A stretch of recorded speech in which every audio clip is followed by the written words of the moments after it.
Hello and thanks for joining me in this episode. Today we're going to be unboxing the SawStop and a few of the other accessories I bought with it. It's been about 7 years coming and it's finally here. I'm telling you, I'm married, I've had 3 kids, and I believe today is probably the 5th most exciting day of my entire life. That might be a bit overkill. Regardless, I'm glad you're here with me. My name's Blake Pisey. Thanks for joining me in this unboxing. Let's get started.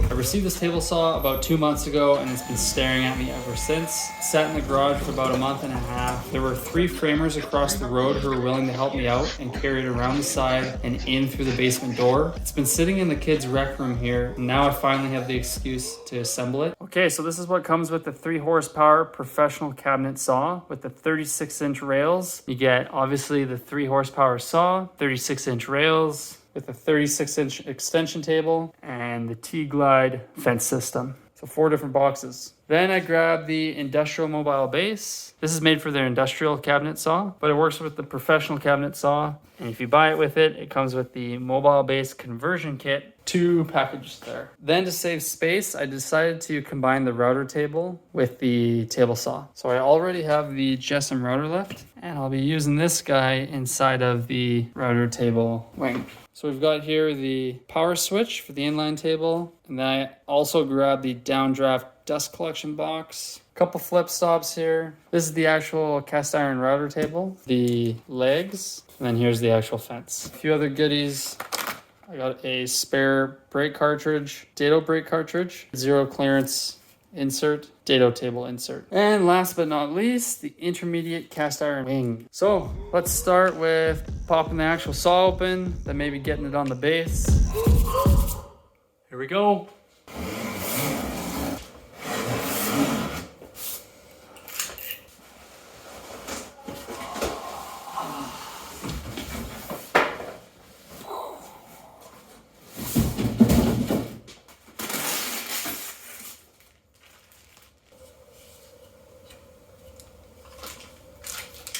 Cool. Oh, this little guy is. Check it out. That's just quality. Loving it. Loving it already. Whoa, he's got some nice mass to him. Look at that guy right there. Everything, man.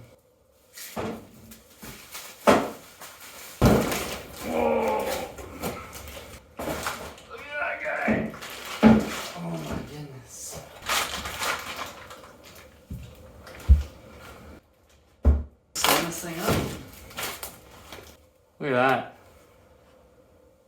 Take note, IKEA.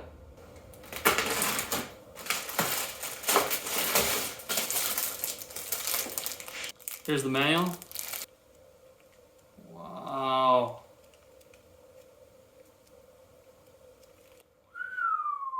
I don't know if these guys are any good.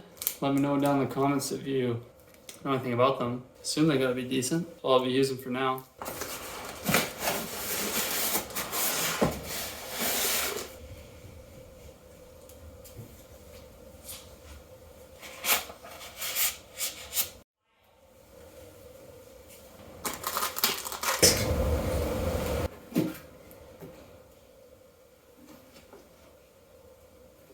I believe this is the motor cover.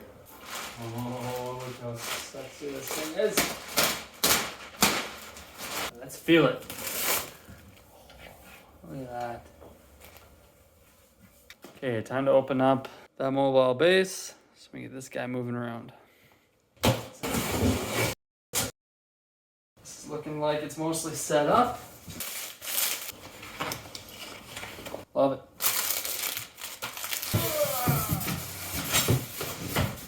Just ready to roll.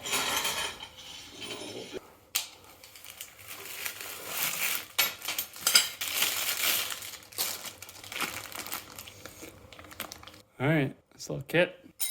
Well, I'll turn it back on when I get it put together. Okay, got the industrial mobile base set up for the professional cabinet saw. Just had to move that rear support bar from back here to here. So it involved a little more IKEA than I would have liked, but didn't have the 25K for the industrial cabinet saw. So sadly had to settle for the professional cabinet saw. Okay, we're gonna try and tilt this thing up onto the mobile base.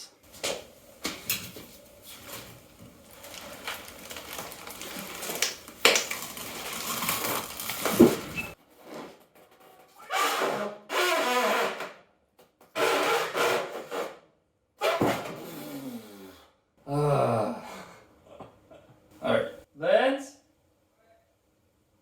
I need your help. Okay.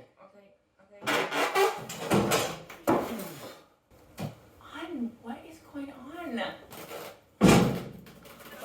Don't worry, I got it. Oh! Did it work?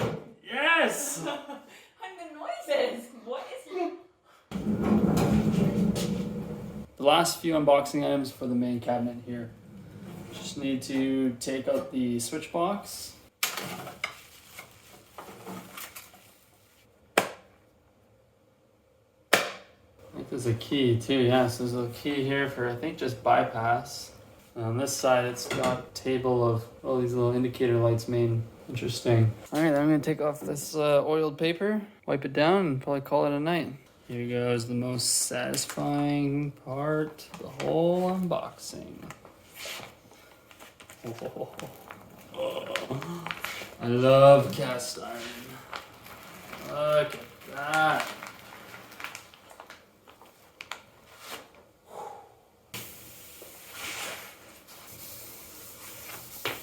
That's it for unboxing tonight. I'm gonna do a little more assembly, and tomorrow we'll crack open, hopefully, a few more items. All right, guys, new day here. What's next is the rails. We have the 2 cast iron wings on. We're now actually in the shop. We've got no lighting, hence the big flood lamp here. We were previously in the rec room, but I've moved the table saw here into the shop just because once I put these rails on, we're not gonna fit through the 36-inch door. Anyways, let's keep going. I'll show you what these rails look like.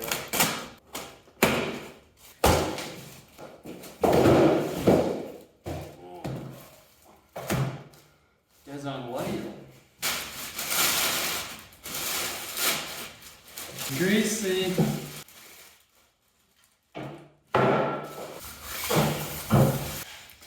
Want to take a look?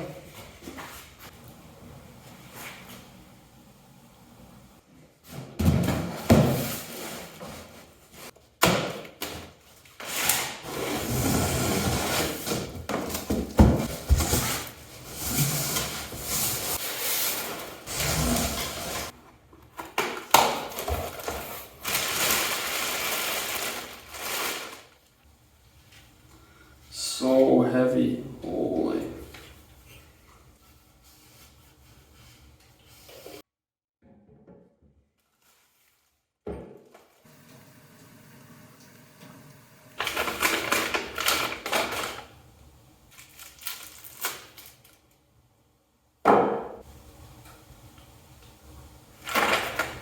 Do we need the poster? Can't they just stick with the instructions?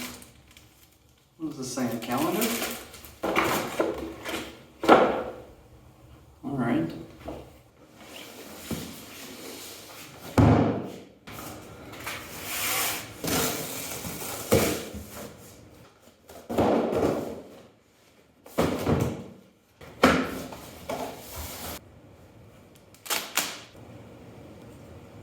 There's a few options you can do. You can go to the left. You can see though, that makes a bigger footprint. I'm tight on space, so we're actually gonna go just like this and put it to the right so the footprint doesn't get any bigger. There's that small filler piece.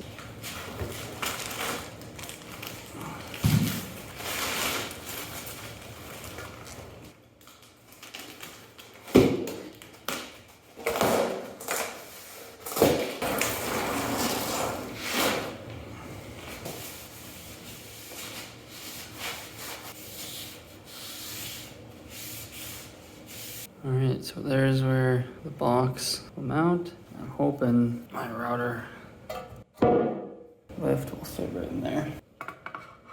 Oh yeah, it's not gonna fasten down, but that'll work.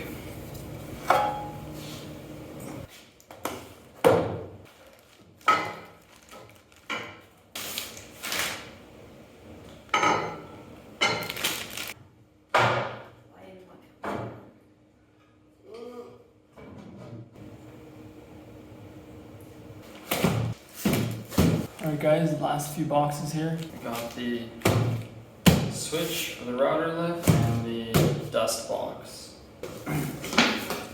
Oh, check out this little cute hose. I didn't know that this little guy came with it. Nice.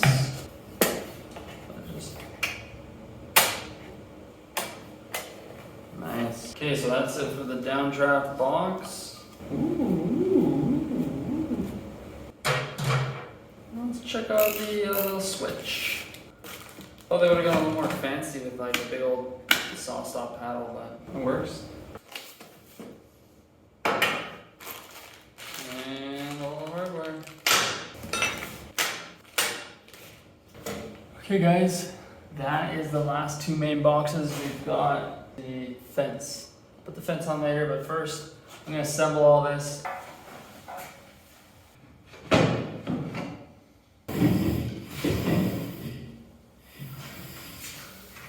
Feeling good. I got all the cast iron on, relatively flat. Not perfect, but it's always tough to do. Way easier than my last table saw though. Got my Jetson router lift installed here. I'll give you a tour of the downdraft box you'll see down there below in a bit. But first, let's just wrap up unboxing. So I got one more main box and then just a couple small goodies to open up here for you.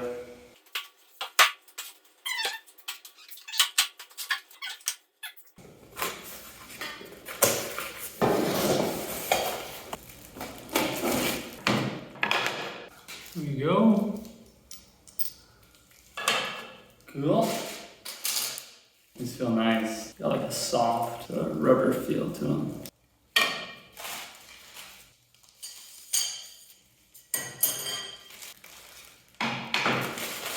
Big old fence.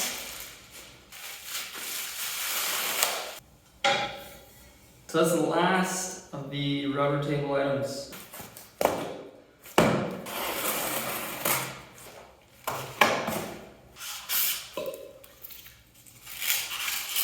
Beautiful.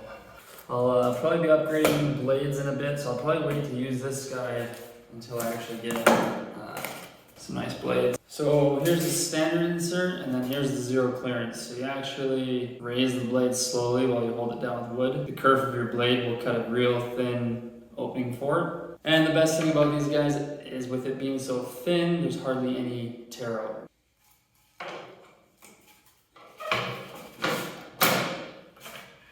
Alright guys, we're just down to the little dinky stuff now. Grab two flip stops.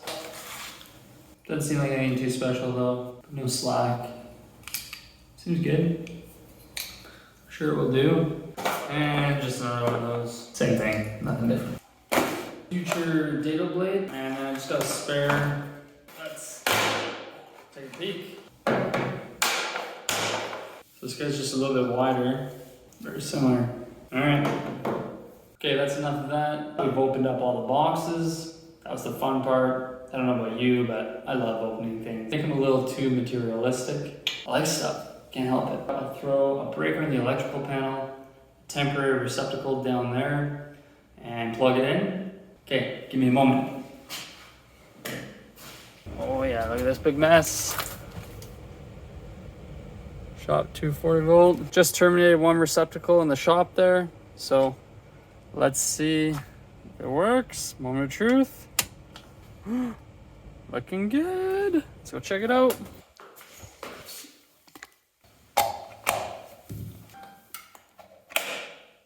Oh yes.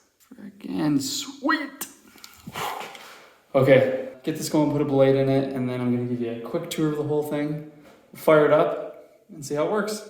Okay, so here it is. So I'll give you a quick tour. These two extension wings came with the unit. The cast iron top that comes fixed to the cabinet itself. I've got that 9-inch filler piece right here, which I think was well worth it. That would have been real tough to have all cast iron and then just a small 9-inch gap filled with wood or something. And then after the 9-inch filler here, we've got the 16-inch wide router table. Okay, other than that, I got the 36-inch rail. What that means is just your rip capacity. So you can see here, the fence is set up at around 9 inches, which means you're ripping 9 inches here. So 36 inches refers to the 36 inches of rip. Okay, then down here, you saw the mobile base. This guy's really easy to lift. And then it's fully mobile. To lower it, just press here. Saw drops. Down below the top here, you got the two wheels. Obviously this guy here raises and lowers. I love the quality. These things are heavy, sturdy, but super easy to rotate. You can see there we're raising the blade and then lowering it. Over here, we got the tilt, same thing. Both of these are pneumatically assisted, so it makes rotating that blade a piece of cake. And then the center screw just locks it in place. And then over here, we've got a few of the accessories stored. As with most table saws, you get a miter gauge, but it looks pretty good. A nice quality knob. This guy here is for your presets, so you can spin it freely. You push that in, now you're gonna hit your 0, 30, 45 stops. And then the overhead blade guard.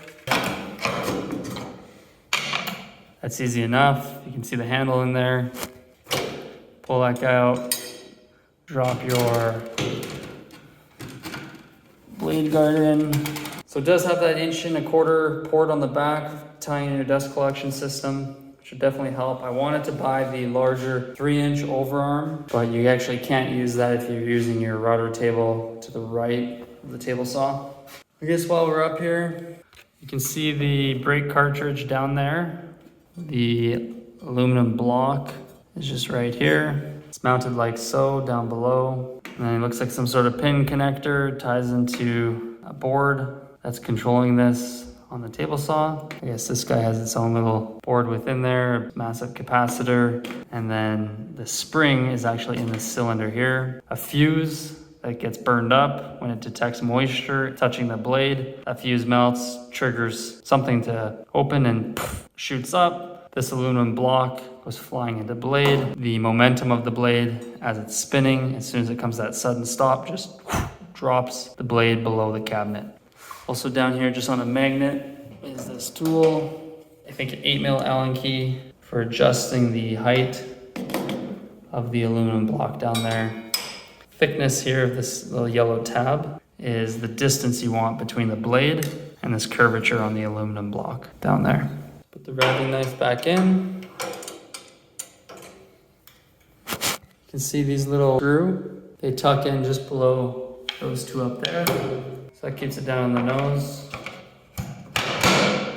Now on the heel, just drops in and it's locked in place. Here's the switch. This is the on-off. Very firm. In the back here is where the motor starter or the contactor lives. And then I imagine in here is probably the brains. Then on the side here, you've got, for changing your blade, push the side in, pivots open. So here's the big motor. For me, this is huge. Stepping up from 3/4 horsepower up to 3 is nuts. I think it draws 13 amps at 240 volts, single phase. So this will be interesting. I'll be curious if it's just like cutting through butter. You can see here, it's a 4-inch port coming in. I wish it was 6 inches. It comes in, comes up, and it ties into this dedicated dust collection chute. Kind of hugs the blade, much better than just drawing air through a port and sucking air from the entire cabinet. These guys are built to last 1,000,000 stops, meaning that when that cartridge right there and that aluminum block goes flying into the blade, there's a huge sudden impact. And on a typical cabinet saw, that could cause a lot of issues with calibration and failure and fatigue on a lot of the parts. The arbor and the trunnions are just a lot heavier and more beefy. You can see the trunnion back here. That's what's rotating as you change your angle. The arbor and the motor, everything together. You've got your motor belt right here, your arbor belt. There's the arbor block and the arbor going through with the blade mounted to it. You can see here, here's the pneumatic assistance. And it's just a breeze to raise and lower this guy. Same thing with as you tilt it. Okay, moving on to the router table. Liking the fence, so this guy just slides in and out. You lock your fence down. You got your dust port for capturing from above. You can see the fence slides in and out, and you just lock it from behind. These 3 knobs. I got these 2 flip stops. Definitely come in handy. I've never had something like this. It can move up and down. I think it's just to protect your face. You've got your miter slot, a switch so the router inside is plugged into the back of that. And down below here, I decided to add in the downdraft box. It's just a magnetic door, gives you access to your router below. You can see my router lift up in there. I quite like that guy. There's the port on the back side for your dust collection. You can see where the wire sneaks out the side to plug into the switch. Not sure if I'm the biggest fan of this port. It's designed for you to put a 4-inch connection on here. A portion of it's going to draw from the downdraft box, and the other half comes out this, I think it's a 2-inch T, and then they actually give you a flexible hose to come up top and then tie in from the back side. I believe you'll need to crack this when you're doing your dust collection. You want to maintain airflow. If you stop your airflow, you're not going to get the dust collection. So that's smart. I was glad when I saw that. I know a lot of people do this. I know I did when I didn't have a jointer. You can actually joint wood with your router fence. So all you need to do, keep your 2 fences parallel. You just offset the outfeed slightly off the fence. You get these 2 little sticks. You can see that eye profile to them. So it's not centered, it's just offset a bit. So this creates a really clean way of doing it. You got 2 different thicknesses depending on which way you throw this in, but you loosen this off so there's some slack. Slide this behind, and then you're going to offset the fence. And from that, you'll be able to joint wood. That's it. That's the grand tour. I believe it's finally that time to fire it up. I'll flick it on now. I'll grab some hardwood and we'll give it a test drive. First, just some construction grade lumber, 2x6 SPF. I got some hard maple here. Some 10-quarter white oak. Does it work?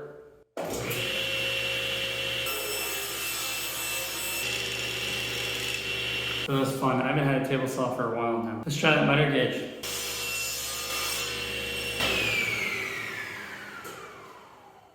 Look at that little rooster tail of sawdust spitting out. Throw a dust collector on that, I'm pretty sure we're gonna be laughing.